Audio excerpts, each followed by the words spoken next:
안녕하십니까, 이나무입니다. 오늘은 제가 이제 두 가지 토픽을 준비했는데요.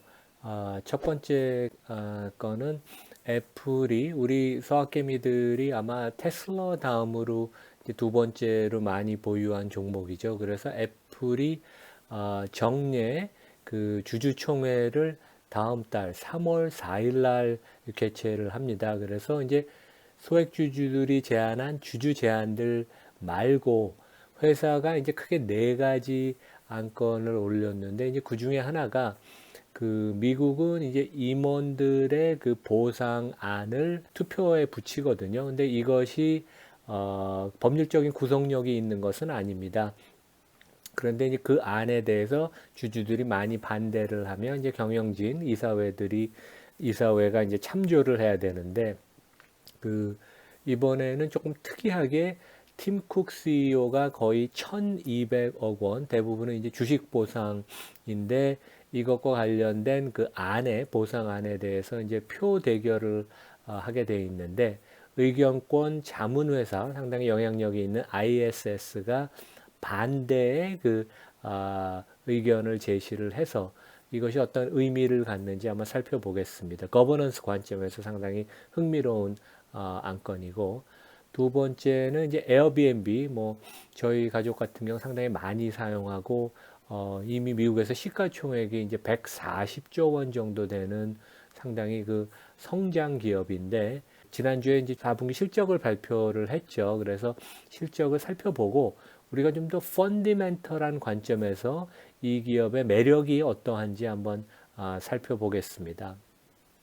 그래서 먼저 이제 국내 언론에서도 보도가 되고 해외에서는 이제 파이낸셜 타임즈가 상당히 그 큰 스토리로 취급을 했는데 3월 이제 4일 날 애플의 그 주주총회를 앞두고 그 네 가지 안건 중에 하나가 그 advisory vote라고 해요. 그래서 사회이사, 그러니까 이사들을 선임하고 감사인을 선임하고 뭐 이런 것들은 당연히 구속력이 있는 그 표대결인데 임원진의 그 보수와 관련된 안은 advisory vote라고 각기 주주가 투표를 하지만 그것이 법적인 구속력을 갖지는 않습니다. 하지만 반대의 그 퍼센티지가 높으면 아주 강한 메시지를 경영진과 이사회한테 보내는 것이니까 상당히 그 부담이 가죠. 근데 이번에 팀 쿡이 그 기본급, 현금, 상여금, 그 다음에 이제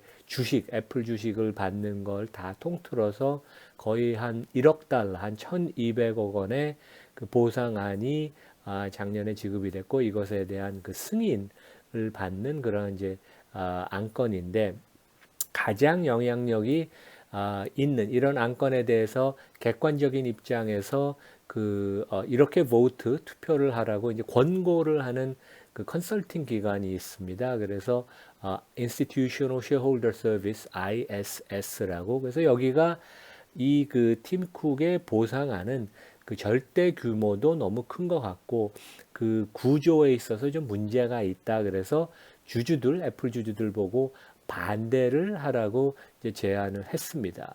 이제 우리 다음 페이지 근데 자료를 보면 일반적으로 애플이나 다른 미국 상장사의 주주면 주총을 한 두세 달 앞두고 상당히 그 충분한 기간을 줍니다.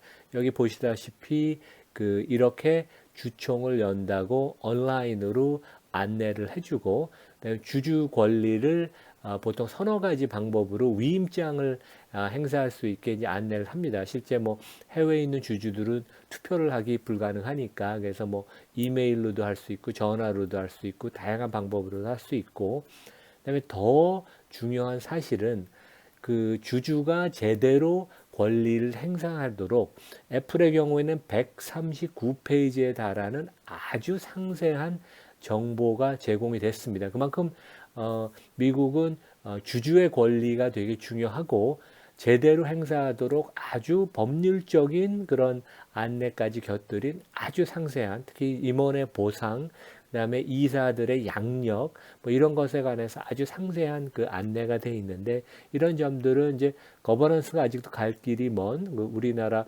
상장사들이 좀 배워야 할 것 같은데 다음 페이지 이제 설명에서 보다시피 이 헤드라인 숫자만 보면 1억 불 1200억 달러 그래서 너무한 건 아닌가.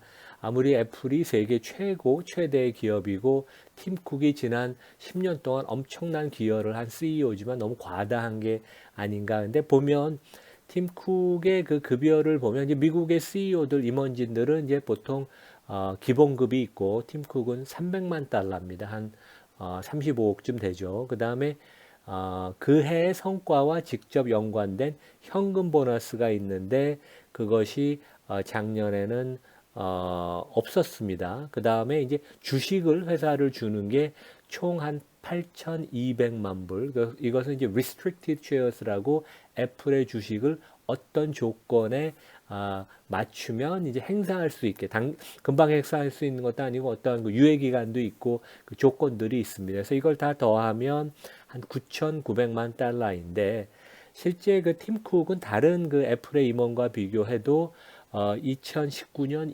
2020년에 오히려 그 총 보상안이 적었습니다. 한 1,100만 달러, 1,500만 달러. 그래서 일시적으로 그 장기적인 그 경영 인센티브를 주는 것이지 이러한 1억 달러의 인센티브를 계속 보상을 매년 하는 게 아니니까 좀 더 상세한 내용을 보고 우리가 한번 주주의 권리를 행사하면 좋을 것 같고 전문기관이라는 그 ISS가 왜 이런 좀 엉뚱한 그 공고를 하냐 하면 실제 ISS가 한 2, 30년 전에 그 워런 버핏이 코카콜라의 대주주이자 사회이사인데 그런 이해관계에 상충이 있다고 약간 그 당시에도 말이 안 됐는데 워런 버핏의 그 재선임을 이 사회이사 재선임을 반대를 했습니다. 그래서 워런 버핏도 웃었고 실제 그것은 한 95% 찬성으로 됐는데 ISS가 좀 어떤 때는 너무 단순하게 기계적으로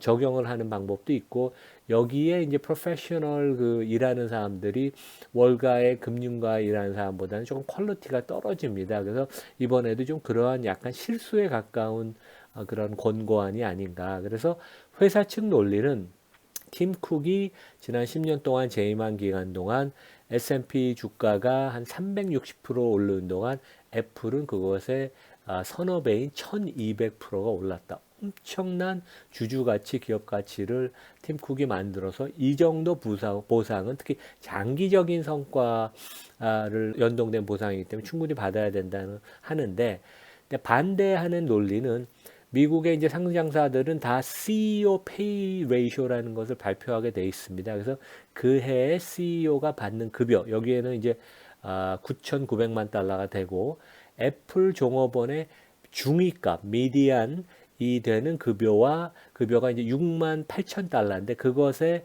배수가 1,500배에 가까워서 너무 이건 지나치다. 근데 제가 아까 말씀드린 것처럼 올해 한 해에 몇 년치 것을 미리 받는 그런 그 성격이기 때문에 충분히 이해가 가고 미국의 그 S&P 500 기업들의 CEO의 평균 급여는 1,500만 달러이고 최근에 계속 많이 오르고 있습니다.